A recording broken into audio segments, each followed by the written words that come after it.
Hey everyone, Rich Goteri here. Today I'm going to talk about agents. I'm getting a lot of emails regarding how do I get an agent? What does an agent need? If I get into the room with them, what do they want me to prepare? So I'm going to go over all that for you today. So today is about Agents 101. If you guys have any questions, really anything, please email me, richgoteri@gmail.com. And if you like the page, channel, please subscribe. Thank you. What does a talent agent do? Well, a talent agent represents you. They submit you for projects, hoping to get you an audition. Now, how that works is a production company, let's say NBC, is looking to fill spots on a sitcom called Seinfeld. So what they will do is they will go through something called breakdown services, which is a casting service, and they will put the description of their show and the characters. Well, your agent receives that, and then what they do is they say, okay, let's say actor one that I have is good for this role. So they electronically submit your picture and resume to the casting agent. And if they think you're worthy of the audition, they will call back your manager or agent and say, hey, you have an audition. They then send the script, or what we call the sides, usually 2, 3, 4 pages of the script, not the whole script usually. And your agent will get them to you and you will audition. That is what an agent does.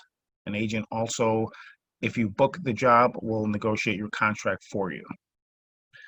So that is the first question. What does a talent agent do? Second, do I need an agent to book jobs?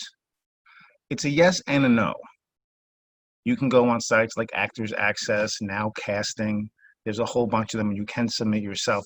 But the breakdowns that your agent get are usually different than the ones on those sites. So yes, you should always be trying to book yourself, even if you have an agent.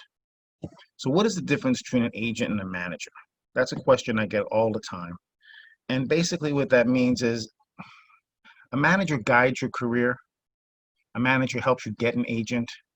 Your manager will try to get you into parties or to certain meetings with casting people, where your agent really submits you for the project. A good manager and agency will work together.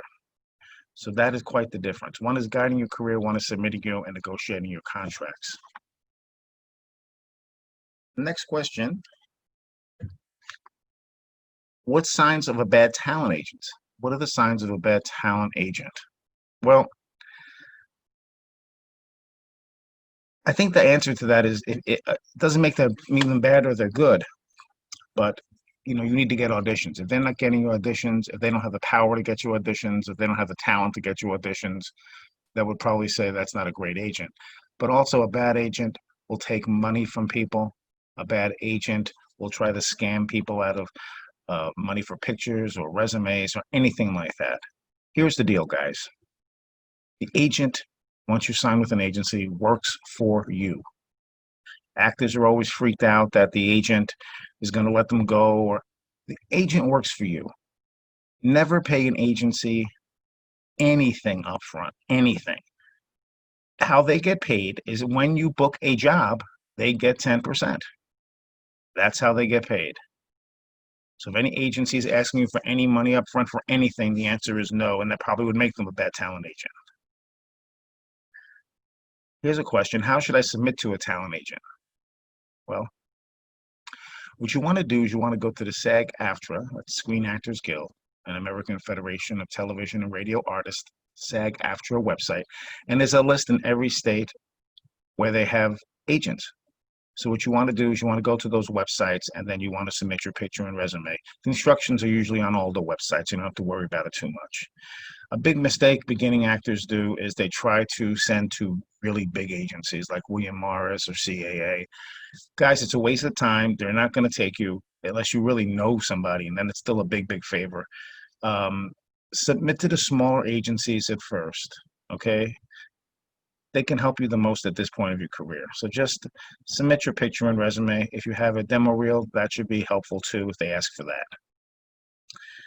Here's a question I got. How do I prepare for a meeting with a talent agent? Good question. Any meeting, any audition, to me, it's a business meeting. Dress appropriately, act professionally, don't wear jeans, with holes in them.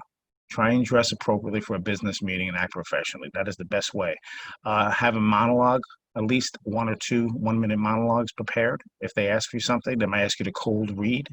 Just be prepared for all that things. We don't know what they're going to do. You can ask before. Once they say they'd like to see you, I would ask, would you like to see my demo reel? Or would you like to hear my voiceover reel? Do I need to have a monologue prepared? Will I be cold reading? Just ask. They're there to help you. How can I keep my talent agent happy? Well, it's important that you have a good relationship with your agent. I mean, it's really important. Um, the closer you are, the better. But you can't push that relationship. It'll come organically or it won't. Keeping your agent happy, keep your headshots up to date, keep your demo reel up to date, keep your voiceover reel up to date, keep everything up to date. That's one great way. And gently nudge, don't push. Maybe once every 2, 3 weeks. If you're not getting any audition, just give them a friendly email. How are you doing? So those are my tips. I'm going to do a part B of this in the upcoming weeks about agents and more in depth things of what you need to do.